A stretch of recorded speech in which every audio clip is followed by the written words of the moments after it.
learned a lesson. I yield the floor.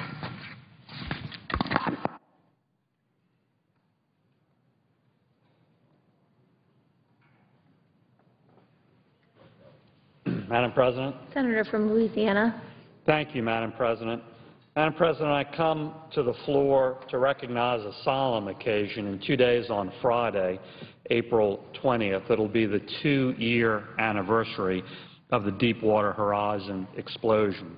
And I wanted to pause at this moment of anniversary, 2 years, and offer a few thoughts about what was clearly a very significant episode and challenge for our whole country, but particularly for my state of Louisiana and for the Gulf Coast. First of all, I want to start where I think we should always start in discussing and considering this event, and that is the loss of 11 lives. 11 men were killed in that explosion. And again, we need to pause, reflect, pray, and offer prayerful support to them and their families. Those 11 victims were Donald Clark, Stephen Curtis, Aaron Dale Burkeen, Adam Weiss, Roy Kemp, Jason Anderson, Gordon Jones, Blair Manuel, Dewey Rivette, Carl Dale Clevenger, Jr., and Shane Roshto. And I ask here on the Senate floor, I ask unanimous consent that we pause just for a few seconds in silent, prayerful thought and consideration of those 11 men and their families.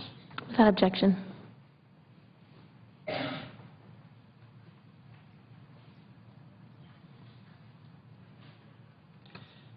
Thank you, Madam President. The tragedy, of course, started there with those 11 lives lost, and we must never forget that, including as we redouble our efforts to ensure safety in those sorts of drilling environments in the future. Madam President, of course, the second big impact was on the environment, particularly the Gulf environment where I live in Louisiana. 4.9 million barrels of oil were discharged during the spill. That was about 50,000 barrels a day, every day, for 3 months. 320 miles of Louisiana coastline were oiled. That was a little over half of the total coastline on the Gulf that was oiled, 600 miles. Over 86,000 square miles of waters were closed to fishing. About 36% of federal waters in the Gulf were closed. Now, we did that on a very aggressive, proactive basis to make sure we avoided any contaminated seafood ever reaching a store shelf, ever reaching a restaurant. And the good news is we accomplished that. Through that proactive closing, not a single piece of contaminated seafood ever reached a store shelf or ever reached a restaurant customer. And that was quite an accomplishment.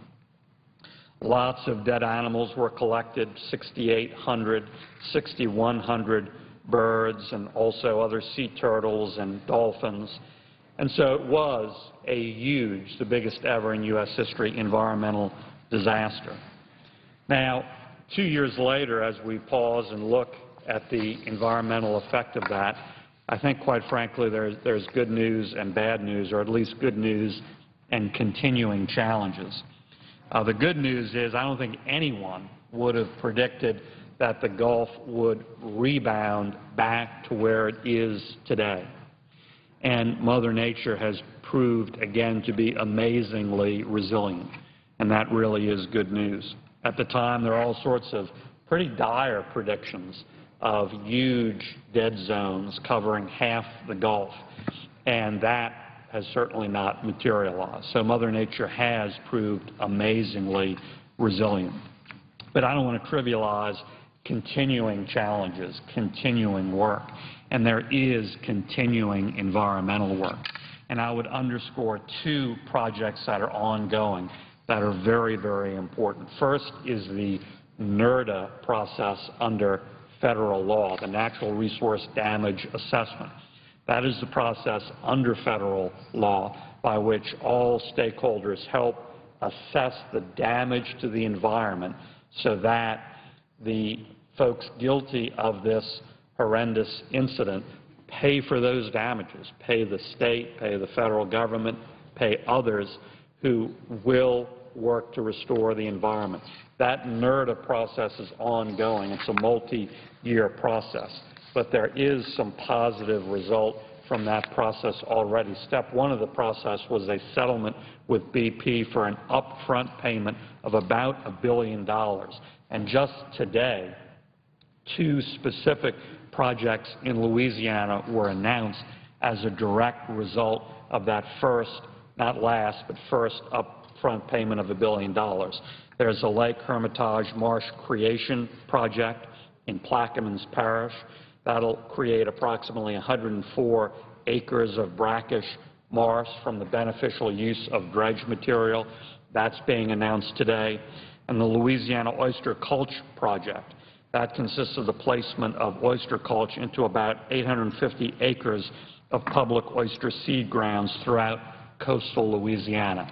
So those projects are the start of that NERDA process coming to fruition. And then the second important work that's ongoing that involves all of us here in the Senate directly is the need to pass the Restore Act through the Highway Reauthorization Bill, the Transportation Reauthorization Bill. The Restore Act language would dedicate 80% of the Clean Water Act funds related to this disaster to Gulf Coast restoration. I thank all my colleagues again for an enormously positive, really overwhelmingly positive bipartisan vote to attach that Restore Act language to the Senate Highway Bill. And I urge my House colleagues, including House conservatives, to pass a House version of the Highway Bill today. That's important for our country, for highway infrastructure, and it's important because it's a vehicle for this Restore Act. Now, a third and final category, Madam President, that I wanted to touch on that isn't as positive, quite frankly, as the environmental rebound is the impact of all of this and the related moratorium on drilling to our economy on the Gulf Coast and energy production. Immediately after the disaster, very soon thereafter, President Obama announced a complete moratorium on activity in the Gulf, on new drilling. And that moratorium lasted several months. I think that was a bad mistake, an overreaction to the disaster. And I think that's been borne out in several ways, including that the panel of experts that the President got together, their report, we now know, was actually doctored and edited at the White House to make it seem like those true experts supported a full moratorium when we know directly from them that they did not.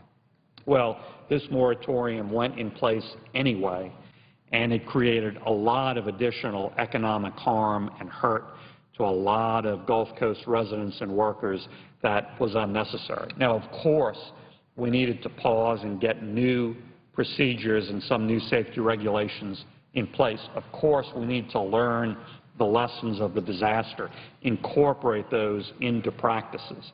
But we didn't need an all-out moratorium for months, and we don't need a continuing slowdown that continues to this day. An analogy I've often used is when we have an airplane crash, a horrible disaster. We do not ground every plane after such an incident for months.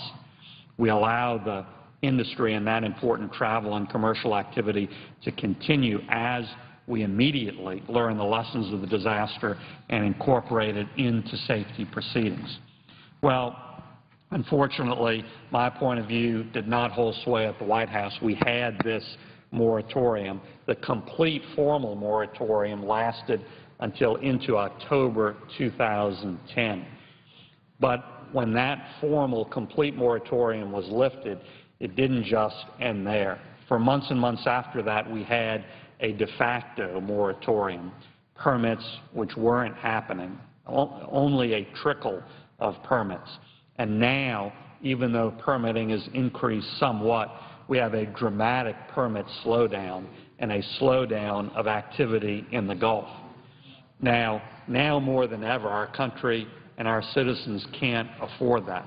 The price at the pump is about $4 a gallon. It's doubled, more than doubled, during President Obama's tenure.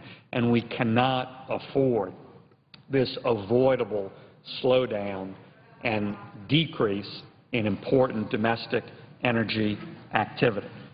Again, a lot of folks around the country don't realize it, but permitting in the Gulf is still way below pre-BP levels. It's 40% below pre-BP levels.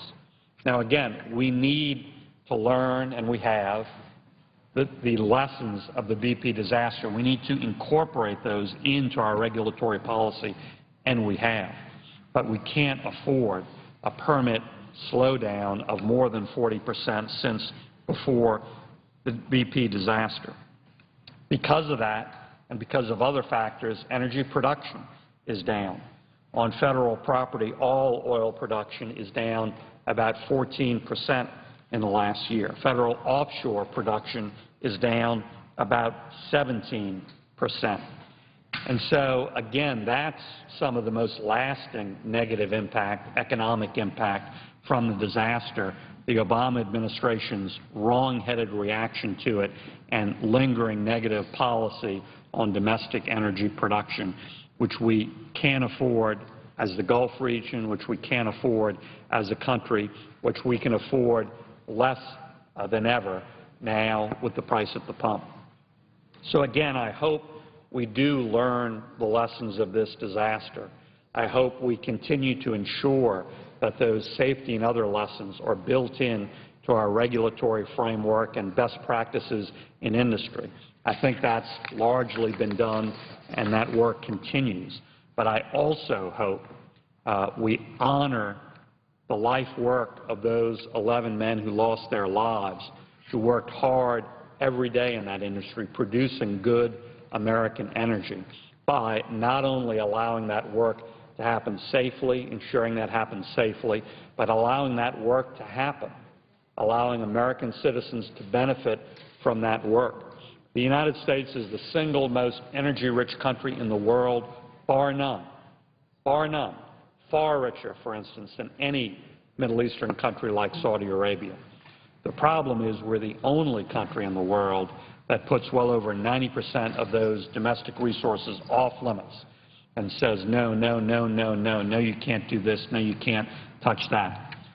We need to build a common sense American energy policy that says yes, yes, yes, we can do it safely, and yes, we can provide American energy for American families and the American economy. Thank you, Madam President. I yield the floor.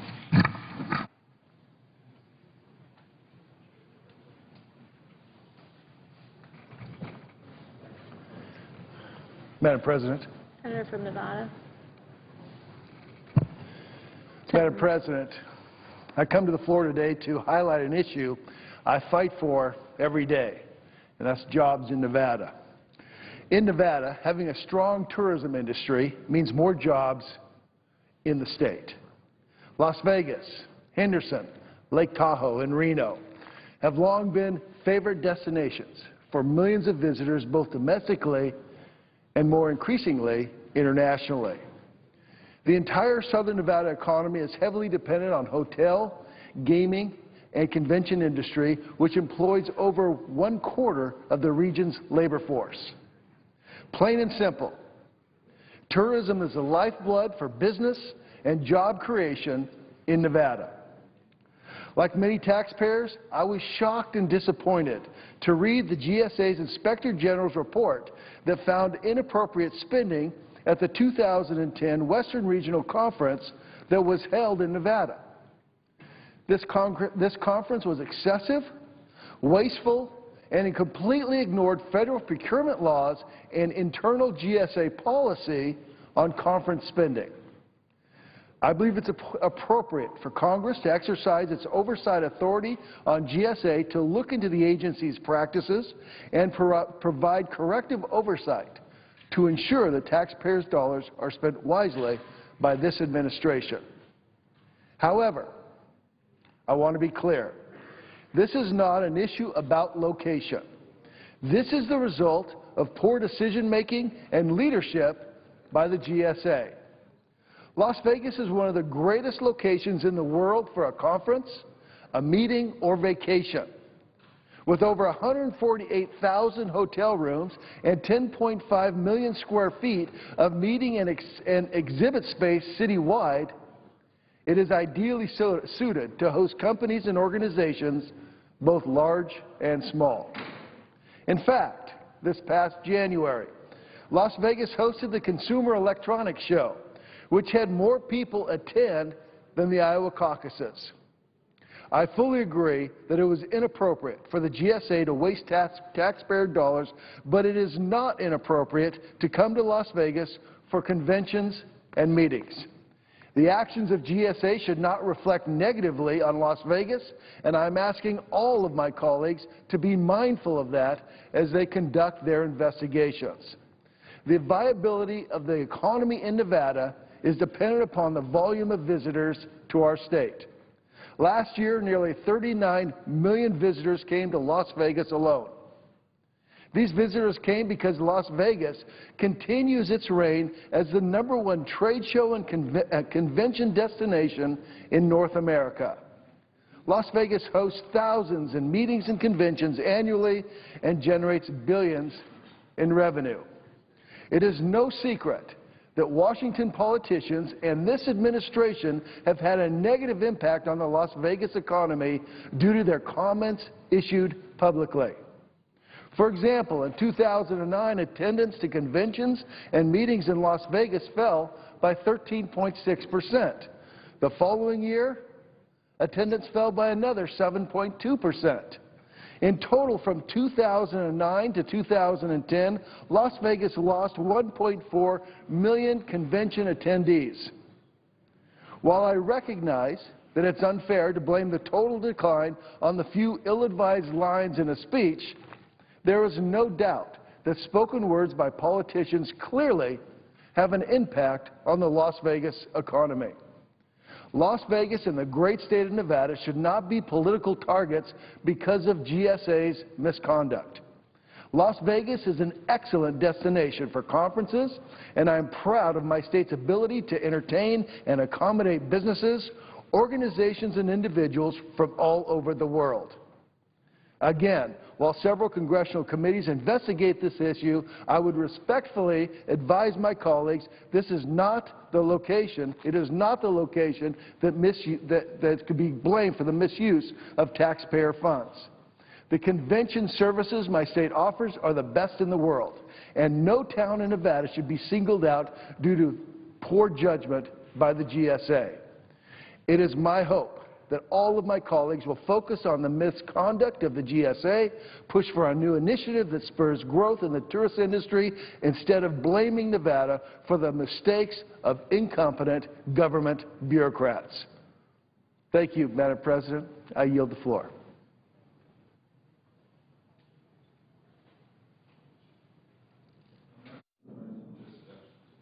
Clerk will call the roll. Mr. Akaka.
Madam President, Senator Morgan. I ask that the quorum call be vitiated. Without objection. Thank you, Madam President. I have 12 unanimous consent requests for committees to meet during today's session of the Senate. They have the approval of the majority and minority leaders.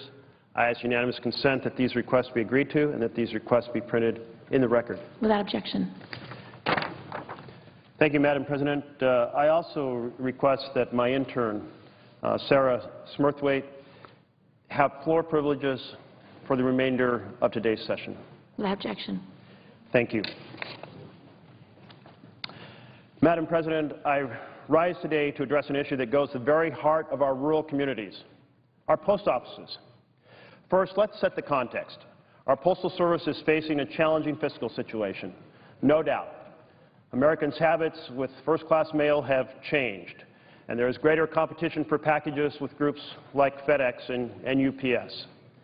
But perhaps the biggest wound to the post office bottom line is one that Congress imposed, a $5.5 billion yearly financing of health care costs for health care workers 75 years into the future. That is health care costs not just for folks who aren't yet employed with the post office, but for future employees who have not yet been born. So yes, the post office system must restructure, but we must start with Congress reversing this $5.5 billion yearly requirement for advanced yearly health care payments. Well, let's go to the other end of the spectrum, what absolutely does not make sense, and that is to close our rural post offices. In a rural town, the post office is the only place where nearby residents can send and receive mail. But it is more than that. It is a shipping center for the small businesses of the communities. It is the pharmacy for seniors and others who need medicines through the mail.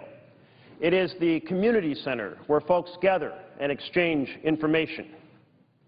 In short, it is at the very heart of our rural communities. Let's start by examining the critical role of rural post offices on small businesses. Virtually every small town is home to a host of small businesses that take orders through the mail and ship their products through the mail. What would happen to a small business's efficiency if it had to drive an additional 50 miles per day in order to pick up orders and mail products? Well, quite obviously, it'd destroy their efficiency. And they'd think about shutting down, or they'd think about moving. What would happen to a small business's profit margin if they had to spend 3 or 4 times more on gas, very expensive gas, as we all know? Obviously, it'd do a lot of damage to their bottom line. And again, they would think about shutting down or moving. And what would the impact be to that small community of the small businesses shutting down and moving? Well, it would do enormous damage. I think that no one would dispute that. So we need to be clear that when we're talking about shutting down rural post offices that are many miles from the next possible opportunity to receive orders and ship products, we are talking about destroying the economic heart of our small towns. It is economic havoc. It is unacceptable. And here's the irony. Folks come to the floor of the Senate and they talk about economic development. They talk about creating jobs. They talk about how small businesses are the job factory. And they're right on every single point. So if you didn't have a post office in a small community, the very first thing you do for economic development is to create one, so the small businesses could pick up their orders and they could ship their products. So how is it possible we're considering a bill that's going to shut down these rural post offices that are so essential to small businesses across rural America? Another powerful role of rural post office is to deliver critical medicine to America's seniors. What happens if seniors cannot receive their medicines through the mail? Well, one person glibly said, one of my colleagues glibly said, well, of course, they get it from FedEx. Well, I beg to differ, because FedEx uses the postal system to deliver medicines the last mile and deliver other packages the last mile. So no, they simply can't get their medicine. So now they're driving round trip 50 miles, sometimes on impassable roads, in order to get critical medicines. Well, they start thinking about moving. And then you think about the fact that these post offices are a place where citizens gather, where they exchange information, where they find what's going on. Indeed, sometimes even the last small store has closed in these communities of 200 or 300 families. And so then it is the post office that is a communication heart. So you take away the small business, you take away the seniors, you take away the communication hub, and you do enormous damage. Why is that bill being considered with this clause in it here on the floor of the Senate? We must change that. And it is why a number of us are putting forward an amendment to say, no, this is absolutely wrong. Wrong on economic development, wrong on service to our citizens, wrong in understanding the culture and the heart of our rural communities. I'm going to focus on some comments with two communities from Oregon, two that were on the list of 41 post offices Postmaster General said were slated for possible consideration for closing. This picture here is a picture of the Tiller post office. It is 16 miles from the next nearest post office. Now imagine you're 5 miles from Tiller or 10 miles from Tiller and another 16 miles from the next post office. Now you're talking to 40 to 50 miles round trip every single day to pick up your orders, ship your products, get your medicines. Doesn't make sense. Here's a letter from Diana Ferris, the former postmaster in Tiller. She writes, and I quote, "Tiller is one such community where in many ways time stands still and new technology is beyond the grasp. In Tiller, cellular phone service is unavailable. DSL and cable internet service are unavailable. Satellite service is overpriced, with the majority of residents in the area unable to afford it, and there is no Wi-Fi access in the area." Diana continues, "Dial-up internet is available when the poorly maintained telephone service is operational at top speeds of approximately 24 to 26 kilobytes, so slow that many websites, including the USPS, that is United States Postal Service, so slow that many websites, including USPS, time out before you can access the needed information." She continues, "The unemployment rate has risen to 13% in Douglas County." That happens to be the county where I was born in rural southern Oregon. "And the lowest gas price in Tiller in the last few months has been $3.95 per gallon. For communities like this, the local post office remains the only option." And that is the end of her quote. In Tiller, the nearest post office, if Tiller were to close, is 16 miles away. A round-trip, full hour's drive through winding mountain roads, and that is assuming the best of the weather and the road conditions. Because of that difficult drive, closing the Tiller post office would have a devastating impact on small businesses that rely on the Postal Service to ship goods.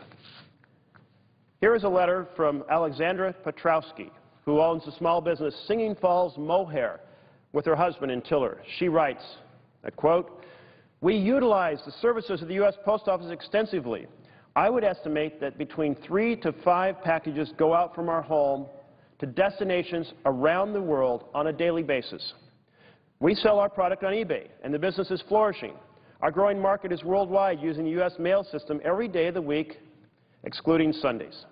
In the eBay marketplace, timely mailing is an integral part of good customer service." She continues, "As it is, the Tiller Post Office is 7 miles from our rural mountain ranch. A closure of the Tiller Post Office would require a 45-mile round-trip journey that would severely impact our modest profit margin." Alexandra concludes, "We have been engaged in this business for 30-plus years. We are seniors and rely extensively on our cottage industry to sustain our ranch operation. Would closing Tiller's Post Office mean effectively an end to the home business? The answer at this point in time is that it would seriously jeopardize our business." And that is the end of her quote. Now let's turn to Malheur County and the town of Juntura.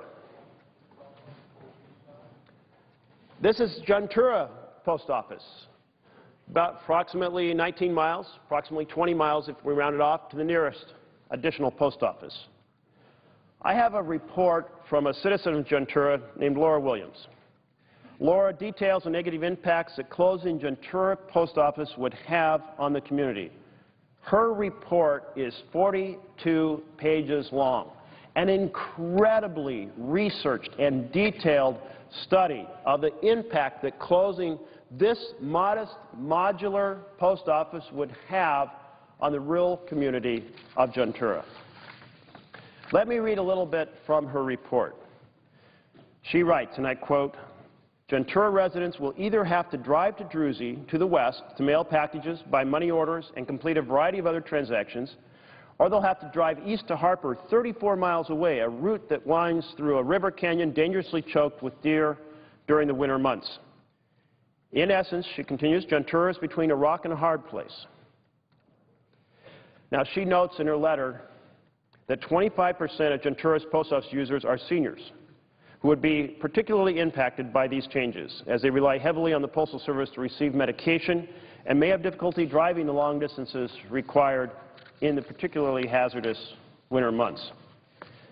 There is just one word in bold on the front page of her report, and it sums up the closure of the Ventura Post Office thus: the word disastrous.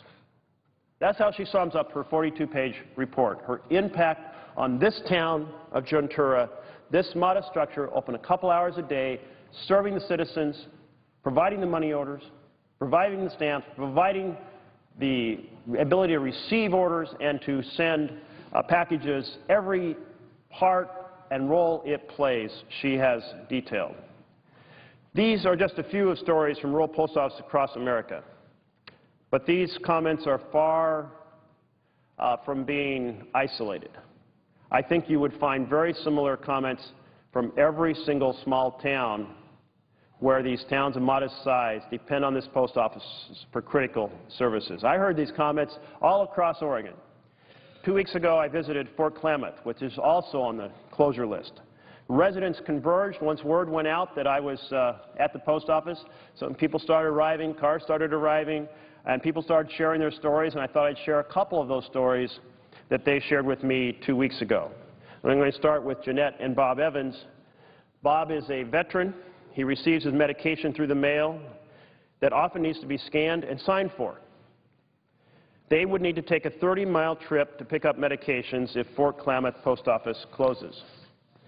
And Jeanette and Bob pointed out that they have a rental business that must follow state law requiring many documents to be sent via first-class U.S. mail in order to verify the date of notification. Again, closure of Fort Klamath would force them to take 30-mile trips to Chiloquin to process this mail correctly. Fort Klamath is a seasonal community, and the post office is the only place during the winter months where people gather and meet each other. Without the post office, friends and neighbors would be traveling snowy, icy roads to get mail 15 miles away. Heidi McLean came to the Fort Klamath post office. She shared these comments. She is a proprietor of the Aspen Inn in Fort Klamath that operates seasonally.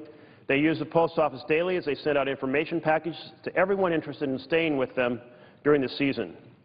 They could get by with fewer days or partial days, but they feel very strongly they need access to a local post office. A 30-mile round trip to Chiloquin would be a serious problem for their small business. That is why, in partnership with a number of my colleagues, I'm offering an amendment to this bill that would create a 2-year moratorium on the closure of rural post offices and would ensure that future closures meet certain conditions. Under those conditions, no rural post office could be closed unless seniors and persons with disabilities will receive the same or substantially similar service, including access to prescription medicine through the mail. Business and community will not suffer economic loss. The economic loss to the community resulting from the closure will not exceed the savings the Post Service obtains by closing the rural post office. And that, by the way, goes to a key point, which is it's much more efficient in terms of the economy to have a common mail service in the heart of a small town than to ask hundreds of families to drive 50 or more miles daily to obtain their mail. That makes no sense. Enormous waste of citizens' time, enormous cost in gasoline, in both cases devastating and economically idiotic. Let any member come to the floor and defend shutting down a rural post office requiring hundreds of families to drive 50 miles every day to get their mail, when for a couple hours a day you can have a post office open and they can access it and support their small businesses, support their access to medicines. Let's be clear, this is not a Democratic or Republican issue. This is about critical infrastructure for our small towns. I thank Senator Lee, who has worked on this issue and brainstorming with me, Senator McCaskill, Senator Tester, Senator Baucus, others who are all working on this issue. Madam President, I agree that we do need to reform the postal system for the 21st century. Conditions have changed. And we need to start by reversing the $5.5 billion advance payment for folks yet unborn for health care payments. But we must not carve the heart out of our rural communities. So for the citizens of Tiller, for the citizens of Juntura, for the citizens of Fort Klamath, and for the citizens of small towns across our nation who depend on these rural post offices, I urge my colleagues to support the amendment that I and others are introducing. Thank you, Madam President, and I yield the floor. Madam President. Senator from Connecticut. I thank the chair. Madam President, I want to thank my friend from Oregon for his excellent statement, really, and Senator Collins and I want to work with him and the other co-sponsors of the amendment. I want to say a couple of things. The first is that the particular examples that Senator Merkley gave of the importance of post offices in small towns and in rural America really makes a larger point to those who have said, those within the Senate and those outside, that in the age of the Internet, the post office is a relic we can't afford.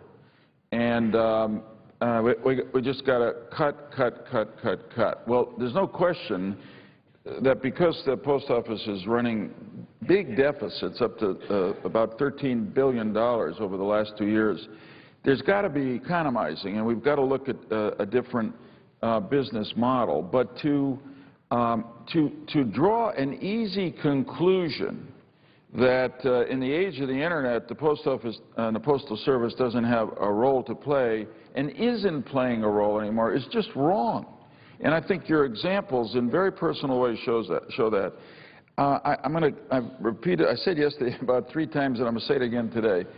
Notwithstanding the drop in volume, of mail volume, because of the Internet, today, every day, the U.S. Postal Service delivers 563 million pieces of mail.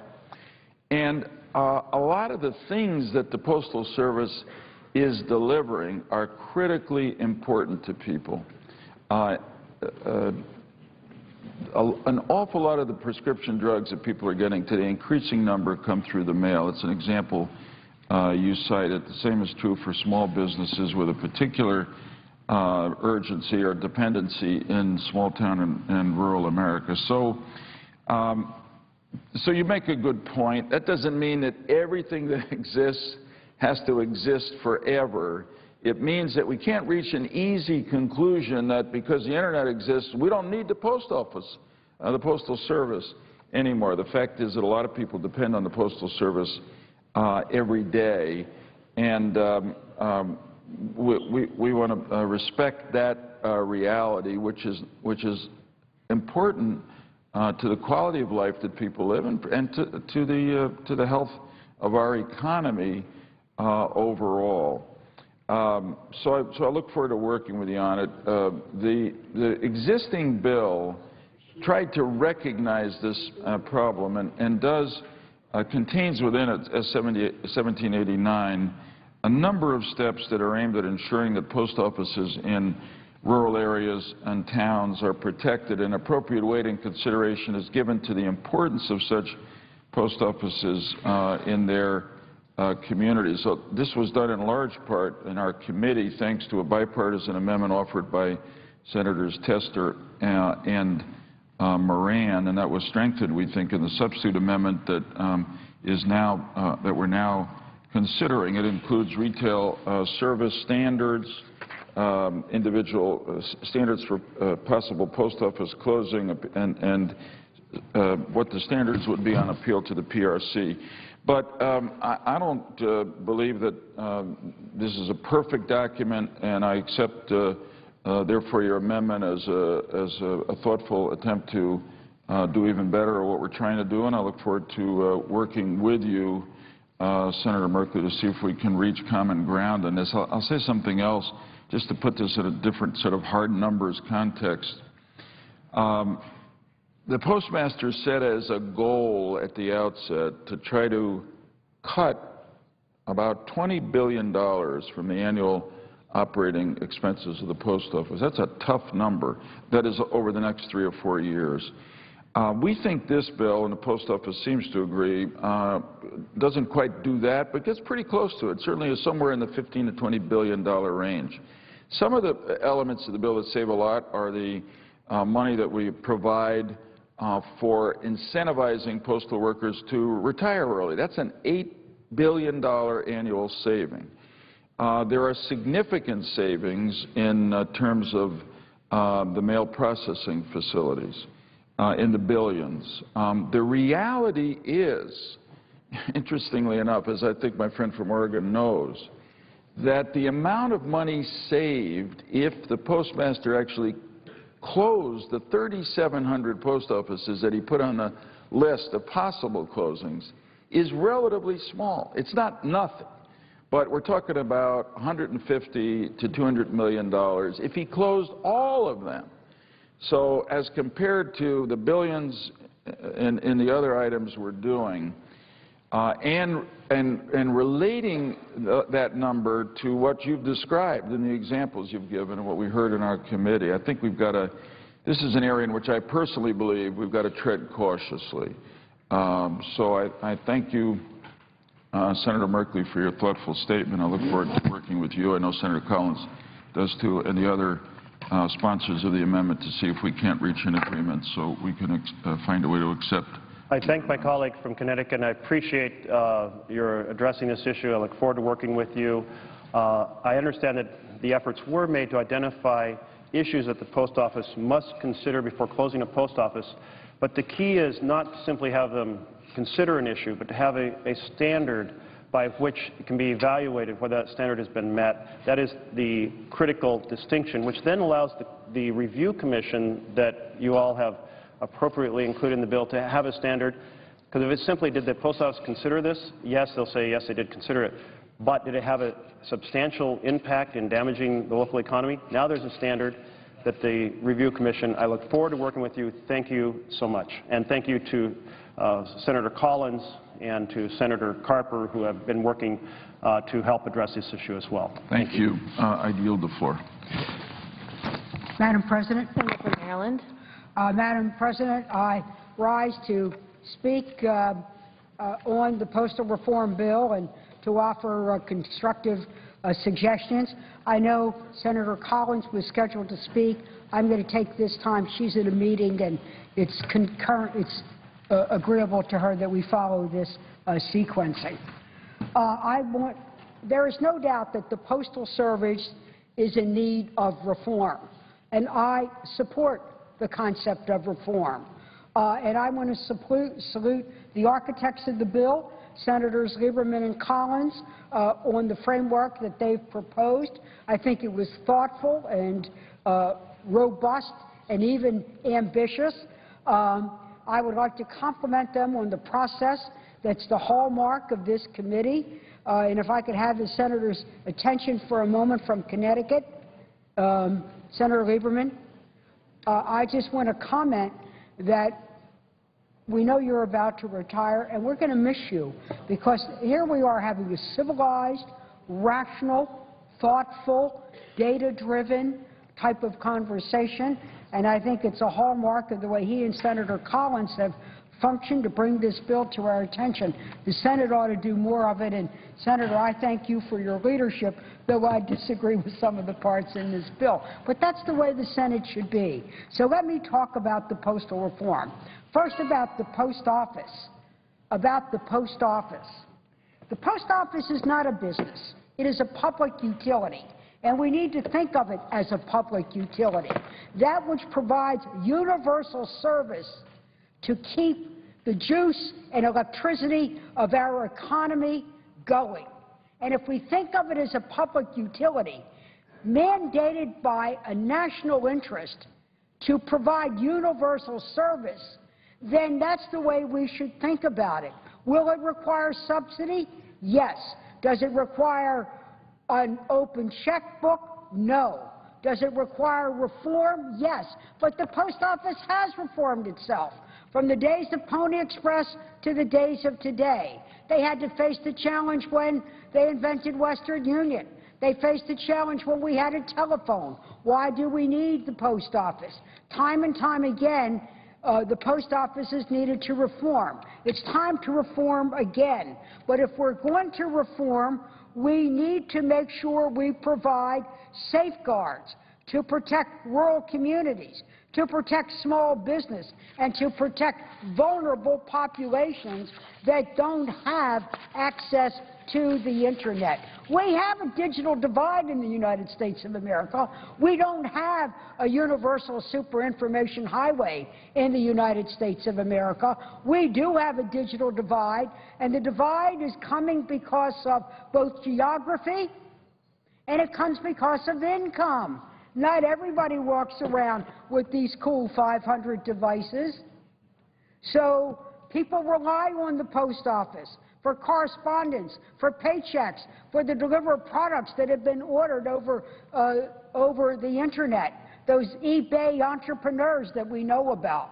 Small business relies on them for time-sensitive business documents and time-sensitive delivery of products. This is even more important for rural areas. Rural areas have a unique geography, and that can complicate mail delivery or delay. I represent the mountain counties of western Maryland. At times that weather is so rugged up there, you need a snowmobile to get through. Then there is the Eastern Shore, the beautiful, dynamic, charming Eastern Shore, but it's 9 counties stretching over 150 to close to 200 miles. Sometimes in places they don't even have cell phone coverage. Reduction to delivery standards, closing a post office, and most of all, closing a process center would have draconian impact. So in my state, we are very concerned about this. Now, we're willing to do reform. We were willing to close a processing center in western Maryland and work with Pennsylvania and West Virginia bordering states to do this. But now, Madam President, they want to close the Easton Processing Center. It is the only processing center on the Eastern Shore. It is the only mail processing center serving 9 counties. In order to use the processing center in Baltimore, it's miles away and across the Bay Bridge. Then there is this whole issue of merging it with Delaware. Delaware is 9 counties away from Somerset County, over 150, close to 200 miles. This operation of this Eastern Shore postal facility, processing facility, is absolutely crucial. Everybody says, oh, we just love the Eastern Shore.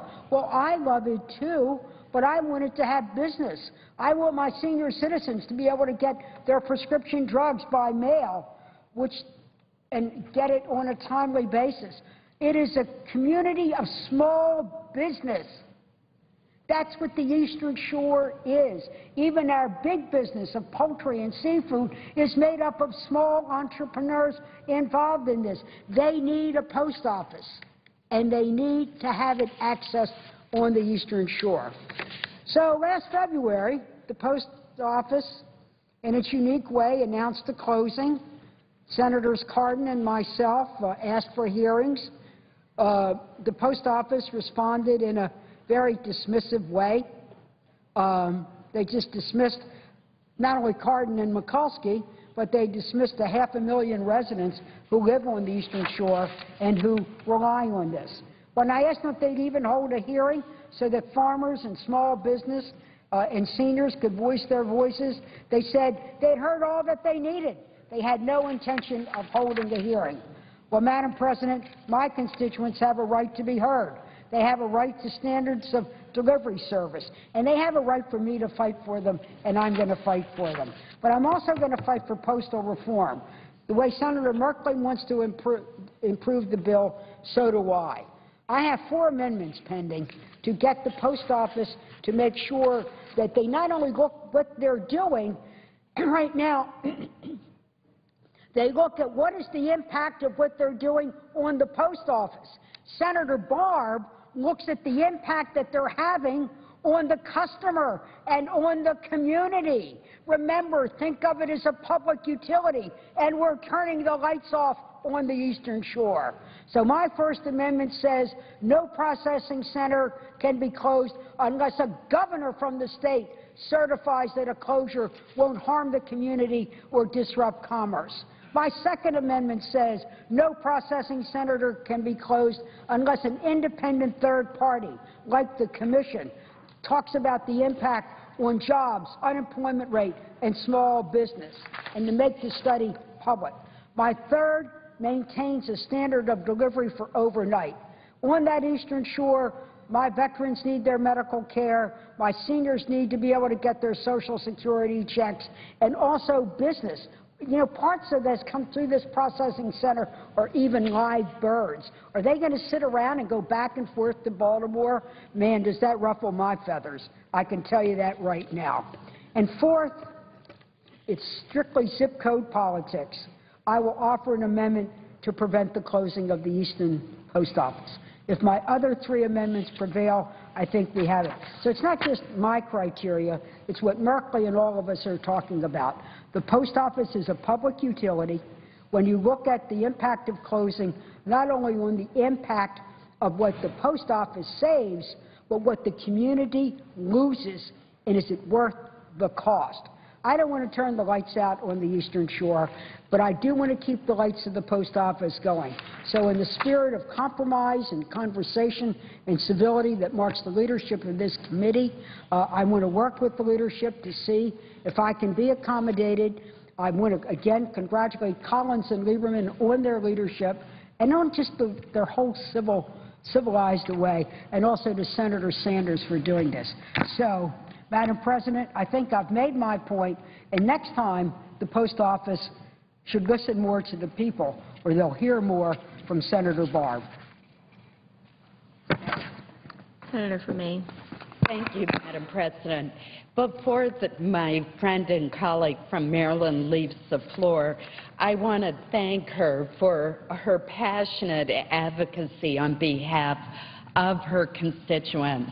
I have a similar problem in my home state of Maine, where a processing center has been targeted for closure that would have an extraordinarily detrimental impact on mail delivery for 2/3 of the state of Maine. It makes no sense whatsoever, and it would do away with overnight delivery, just as the senator has indicated.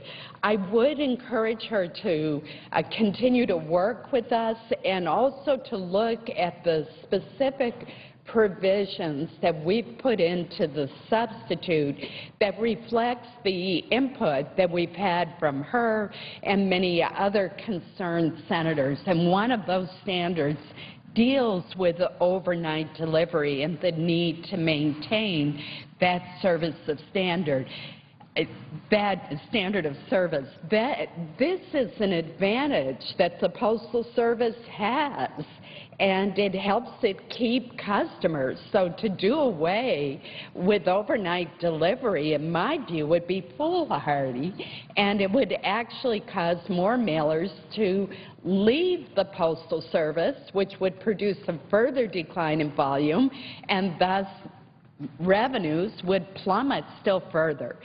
So I understand a lot of the concerns that the senator from Maryland has raised. I do think we've taken care of some of her concerns in the new substitute that we have proposed on a bipartisan basis, but we look forward to continuing to work with her to address her concerns.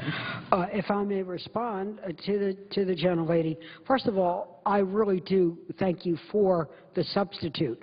I think it does make substantial improvement to the bill. It demonstrates a listening to colleagues and also to people who are affected.